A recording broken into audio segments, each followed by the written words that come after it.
अस्सलामुअलैकुम मेरे मित्रों दोस्तों मेरे बच्चों मेरे भैनों ते भराओ। अज मैं एक वीडियो नवे टॉपिक तै नवे मौजू तै लैके हाज़र हाँ। टॉपिक ते तुहाडे राइट्स इन ह्यूमन दे जिहड़े तुहानू नहीं मिलते पे। टॉपिक तो एक ही रहिंदा है, दर्द तो एक ही है जिहड़ा मेरे दिल विच भी है ते तुहाडे दिलां विच भी है। ना इंसाफियां जिहड़ियां साडे नाल हो रहीआं। मैं कोई साफी नहीं, पर मैं अज उस कौम अगे रिक्वेस्ट करांगा जिहड़ी बड़ा कुछ कर सकती है, और वो मेरे दोस्त हैं वकील।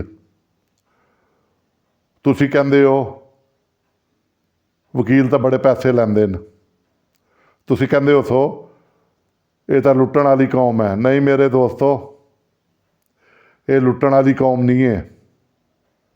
इन्हों इस पासे लाया गया है। अज तो ज़रा पिछे चले जाओ, कायदे आज़म भी वकील है, और वो भी है जिन्होंने फ्री केस भी लड़े। गाजी इलमदीन शहीद जिन्हें रसूले पाक की अजमत है उड़ा दिते आ बंदा। तो कई होर भी इस दौर च भी वकील हैं जिन्हें ऑर्गेनाइजेशन बनाई जिहड़ा कोई मसला होंदा है वो अदालतां दा दरवाज़ा खटखटांदे न। ये वखरी गल है, दरवाजे तक कुंडी बड़ी मजबूत होंदी है, तुसी समझ ही गए होवोगे। दरवाज़ा खटखटांदे ने पर दरवाजे की कुंडी बड़ी मजबूत है, वो खुलदी बड़ी देर नाल है तो या खुलदी ही नहीं। तो मेरे भाइयों जितने भी वकील हो, मैं तुहाडे अगे हाथ जोड़ के अर्ज करना, तुसी उम्मीद हो आखिरी होप हो कि किस दी इस मुल्क का जिहड़ा कानून है, इस मुल्क जिहड़ा कानून 73 पास होया, 56 तो अबूरी कानून आए आ ना, 73 मुतफिका कानून है जिहदे ते सारिਆਂ दे साइन हैं। तो मेरे वकीलों भराओ इनू बचा लो। मैं तुहाडे अगे हथ जोड़ना, इनू बचाओगे तो मुल्क बच जाएगा। अल्लाह इस मुल्क की खैर करे। इस मुल्क च बड़ियां बुरियां नज़रां दुश्मनां दियां भी नज़रां तो दुश्मनां दियां ही होंदियां न, पर अपने भी दे नाल कोई चंगा सलूक नहीं किया हुण तक अपणियां ने भी। जिदा जिथे लग्या उन्हें उत्थे लाया, और लाया भी टिका के वै। तो मेरे वकीलों भराओ ये हुण जद्दोजहद तुहाडी है, क्योंकि तुहाडे नाल अदलिया अटैच है। अदलिया नूं सीधा भी तुसीं ही करना है, अदलिया नूं लैण ते भी तुसीं ही लियाना है। तो मेरिया जिहड़े अवाम न उन्हां नूं शऊर तुसीं ही देना है। 3-4 शोबे न जिहड़े शऊर देण वाले न। तुहाडे नाल अवाम दा कंटैक्ट रहिंदा है हर टाइम। कोई किसी केस के सिलसिले च आंदा है, कोई किसी केस के सिलसिले च आंदा है। तुसीं अक्सर देखते होवोगे कि छोटे छोटे मसलियां विच चौधरियां ने उन्होंने उलझाए है। वो अल्लाह ने रोटी तुहानू फेर भी देनी है मेरे भराओ, रोटी तुहानू मिलती रहनी है। और अल्लाह ने जो तुहाडे किस्मत च लिख दिता है उस तो ज़्यादा तुहानू मिलना है इंशाअल्लाह। वो अल्लाह देगा। मेरा रब बड़ा प्यार करने वाला है। रोटी तुहाडी केसां नाल नहीं है। मैं नौकरी 40 साल की है, नौकरी मेरी उस नाल अटैच नहीं है रिजक मेरा, वो मन अल्लाह ने दिते आ।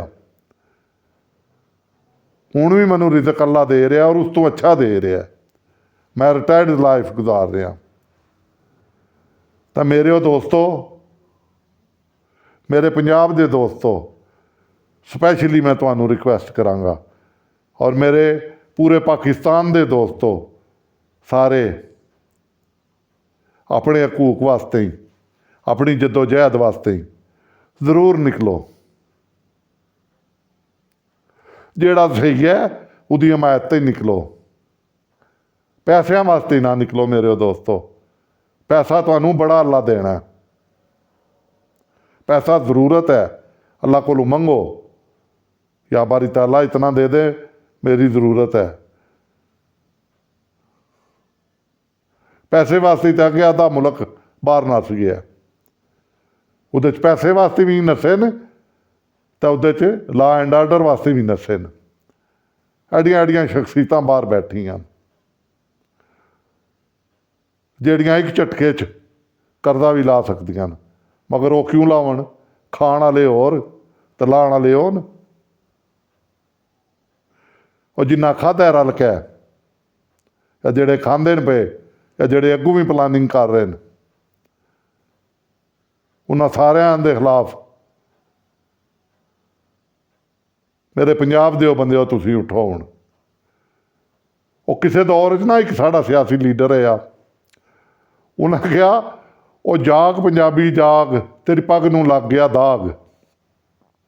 इस तरह उन्होंने वोट मिले, एक इलैक्शन मिलिया, तो बाद चंगे ही पोस्ट भी लगा उपर, साड़ा रहा वजीर आजम भी रहा। हुण भी कई आए न इहो जे। तो मेरे दोस्तों,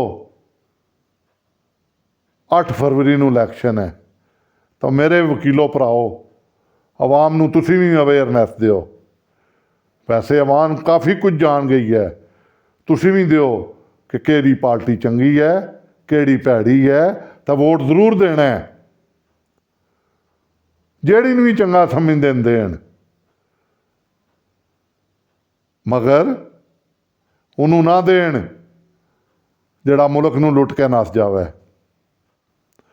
उन्होंने ना देन जिहड़ा मुल्क तो बाहर सरमायाकारी करे। उन्होंने ना देन जिहड़ा सिर्फ वोटां वास्ते ही आवे तो उस तो बाद चला जावे। मेरे दोस्तों, उन्होंने देन जिसने इस मुल्क च कुर्बानी दी है, उन्होंने देन जिहड़ा इस मुल्क च है, भावें वो जमाते इस्लामी का सिराजुल हक ही है, मैं नाम ही ले लिया, जिहड़ा इस मुल्क नाल प्यार करे, जिहड़ा करारदादे मुकासद नूं जिंदा करे, जिहड़ा इस्लामियात की तालीम नूं जिंदा करे, जिहड़ा भुली कौम नूं अय्या का नाबुदो व अय्या का नस्ताईन भी दसे। और मेरे दोस्तों, और मेरे पंजाबी भराओ, तो मेरे वकीलों, हर बंदे नूं अवेयरनैस दिओ। तुहाडा किसी पार्टी नाल तलक है, उहदे च अच्छे बंदे न, उन्हां नूं वोट दवाओ, तां जे 8 अक्तूबर तो बाद फिर एक हुकूमत बनी होवे तो दूजी उहदे पिछे पई होवे, तो असीं उस तरह ही महंगाई की चक्की च पिसदे होईए। वकील भी रोंदे होण, जज भी रोंदे होण, सिपाही भी बेचारा रोंदा होवे, महंगाई बड़ी है। बाकी वड्डियां दा तो कोई फर्क नहीं पैंदा, उन्हां तो महंगाई नहीं, उन्हां वास्ते तो असीं कीड़े मकोड़े हाँ, जिन्हां दी सिर्फ 8 अक्तूबर नूं लोड़ है। वो भी लोड़ कोई नहीं, बंदोबस्त किया जा रहा है। इस तो ज़्यादा मैं होर कुछ नहीं कह सकता, तुहानूं सब कुछ नज़र आ रहा है। मैं इजाज़त चाहना वा, पंजाबियों उठो, उठो, स्पैशली लाहौर वाले हो, पिंडी वाले हो, कराची वाले हो, कोयटे वाले हो, जिथे कौमी असैंबली दियां 9-9, 10-10, 15-15, 20-20 सीटां न, ਉਹ ਪੜ੍ਹੇ ਲਿਖੇ ਹੋ, ਤੁਸੀਂ ਆਪਣੇ ਆਪ ਨੂੰ ਬਾਸ਼ਊਰ ਕਹਿੰਦੇ ਹੋ, ਤਾਂ ਮੇਰਾ ਵਕਾਲਤ ਦਾ ਤਬਕਾ ਵੀ ਬਾਸ਼ਊਰ ਹੈ। ਤਾਂ ਮੇਰੇ ਜੱਜ ਜਿਹੜੇ ਇਸ ਮੁਸ਼ਕਲ ਵਕਤ 'ਚ ਵੀ ਬੜੇ ਅੱਛੇ ਫੈਸਲੇ ਕਰ ਰਹੇ ਨੇ ਔਰ ਕੌਮ ਨੂੰ ਨਜ਼ਰ ਵੀ ਆ ਰਹੇ ਨੇ। ਅੱਲਾਹ ਤਾਲਾ ਉਹਨਾਂ ਦੀ ਜ਼ਿੰਦਗੀ ਕਰੇ ਔਰ ਉਹਨਾਂ ਨੂੰ ਅੱਛੇ ਫੈਸਲੇ ਕਰਨ ਦੀ ਤੌਫੀਕ ਦੇਵੇ। ਉਹਨਾਂ ਦਾ ਨਾਂ ਤਾਰੀਖ 'ਚ ਲਿਖਿਆ ਜਾਏਗਾ ਔਰ ਜਿਹੜਾ ਇਸ ਮੁਲਕ 'ਚ ਇਨਸ਼ਾ ਅੱਲਾ ਇਨਸਾਫ ਆਏਗਾ ਤਾਂ ਇਨਸਾਫ ਦੇ ਬੋਲਬਾਲਾ ਵਿੱਚ ਉਹਨਾਂ ਦਾ ਨਾਂ ਸ਼ਾਮਲ ਹੋਏਗਾ। ਤਾਂ ਜਿਨ੍ਹਾਂ ਦਾ ਮੂੰਹ ਕਾਲਾ ਹੈ ਉਹਨਾਂ ਦਾ ਕਾਲਾ ਹੀ ਰਹੇਗਾ। ਸ਼ੁਕਰੀਆ ਮੇਰੇ ਦੋਸਤੋ, ਇਜਾਜ਼ਤ ਚਾਹੁੰਦਾ ਵਾਂ। ਮੇਰੀ ਸਿਹਤ ਵਾਸਤੇ ਹੀ ਦੁਆ ਕਰਨਾ। ਅੱਲਾਹ ਤਾਲਾ ਤੁਹਾਨੂੰ ਕਿਸੇ ਦਾ ਮੁਹਤਾਜ ਨਾ ਕਰੇ, ਤੁਹਾਨੂੰ ਕਿਸੇ ਕੇ ਹੱਥ ਫੈਲਾਉਣਾ ਨਾ ਪਵੇ, ਤੁਹਾਨੂੰ ਉਸੇ 'ਤੇ ਕਾਮਲਾ ਦੇਵੇ ਔਰ ਤੁਹਾਨੂੰ ਇਸ ਮੁਲਕ ਨਾਲ ਪਿਆਰ ਕਰਨ ਦੀ ਤੌਫੀਕ ਦੇਵੇ। ਤੁਸੀਂ ਇਸ ਮੁਲਕ ਨਾਲ ਪਿਆਰ ਕਰਦੇ ਰਹੋ, ਇਸ ਪਿਆਰੀ ਫੌਜ ਨਾਲ ਪਿਆਰ ਕਰਦੇ ਰਹੋ ਜਿਹਦਾ ਸਿਪਾਹੀ, ਜਿਹਦਾ ਹਵਾਲਦਾਰ, ਜਿਹਦਾ ਲਾਸ ਨਾਇਕ ਤੁਹਾਡੇ ਆਰੀ, ਸਾਡੇ ਆਰੀ ਚੱਕੀ 'ਚ ਫਿਸ ਰਿਹਾ ਹੈ। ਅੱਲਾਹ ਤਾਲਾ ਸਾਡਿਆਂ ਦਾ ਸਭ ਦਾ ਹਾਮੀ ਨਾਸਰ ਹੋ। ਅੱਲਾਹ ਹਾਫਿਜ਼।